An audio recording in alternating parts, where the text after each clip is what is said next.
Now, this is a shocker. Couples who smoke pot fight less.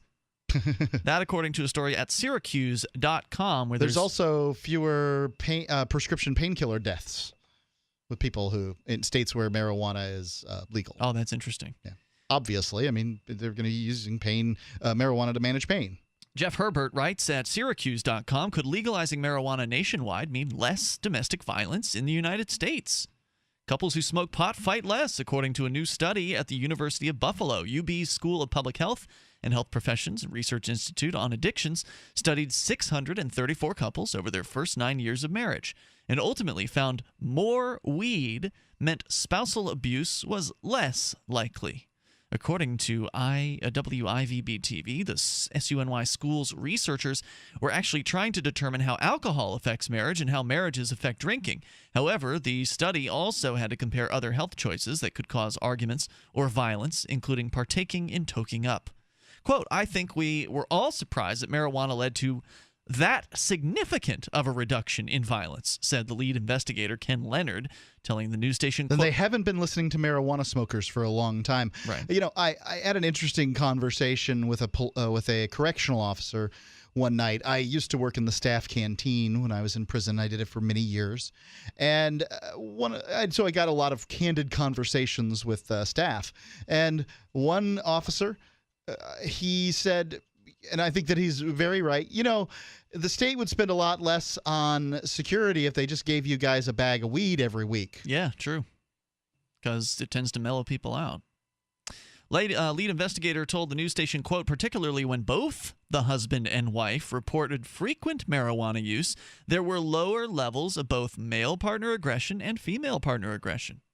The Washington Post reports researchers began the project in 1996, controlling variables for demographics and behavioral problems. Husbands and wives answered questionnaires on a regular basis about frequent drug and alcohol use, as well as instances of violence between the pair. Now, frequent marijuana use was considered to be 2 to 3 times per month, or more often. That's pretty funny. 3 times a month is considered frequent. That's frequent, okay. During the study, 22% of the women smoked pot, while 28% of the husbands did. Couples who smoked together reported the least amount of intimate partner violence. We will come back with more on the study here in moments. Not exactly a shocker for those of us who know a thing or two about cannabis, but if you don't, then this might be surprising to you. We'll come back with more on Free Talk Live.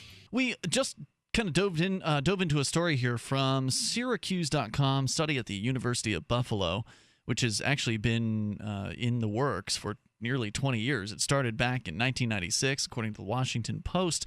The study was originally intended to determine how alcohol affects marriage and how marriages affect drinking, but they also had to compare other health choices that might cause arguments or violence, including cannabis. And as it turns out, frequent marijuana use, which the study defines as 2 to 3 times per month or more often, led to couples being less violent, meaning that the couples who smoked especially the couples who smoked together, reported the least amount of intimate partner violence. It's possible, says one of the study's authors in a press release, quote, it's possible, for example, that similar to a drinking partnership, couples who use marijuana together may share similar values in social circles, and it is this similarity that is responsible for reducing the likelihood of conflict, said Leonard in a press release. He goes on to clarify that marijuana may decrease violence, but it's not necessarily a cause and effect relationship. The drug may make users more positive, which implies less negativity and conflict.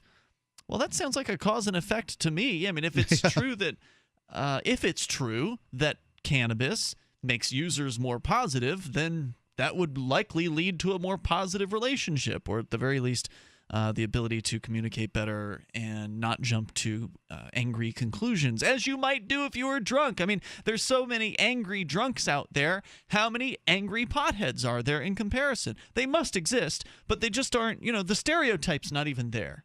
And stereotypes are created for a reason. I don't think that I would take this as advice to start smoking smoking marijuana. I mean, I think that's what he's trying to advise against when he says this. But it's interesting. What it says to me is hey, maybe I shouldn't be so judgmental when I think the things that I think, because there's different advantages in this world. I don't know.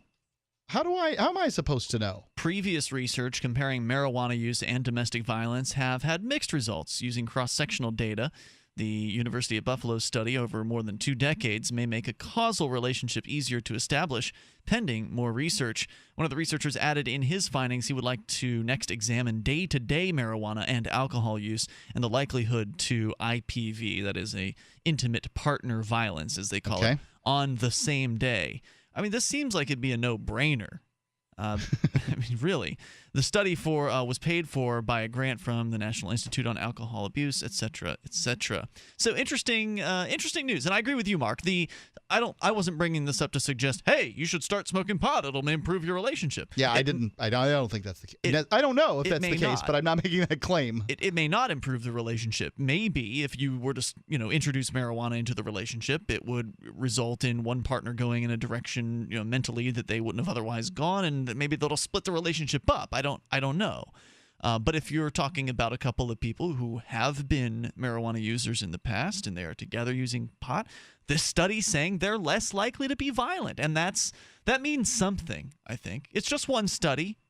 You do have to repeat studies. You have to get the same results more than once for it to mean something. So interesting. I'll go on this record. I think that U.S. culture, that's the only one that I'm familiar with, and probably only the culture I'm familiar with. I'm probably not familiar with all the cultures.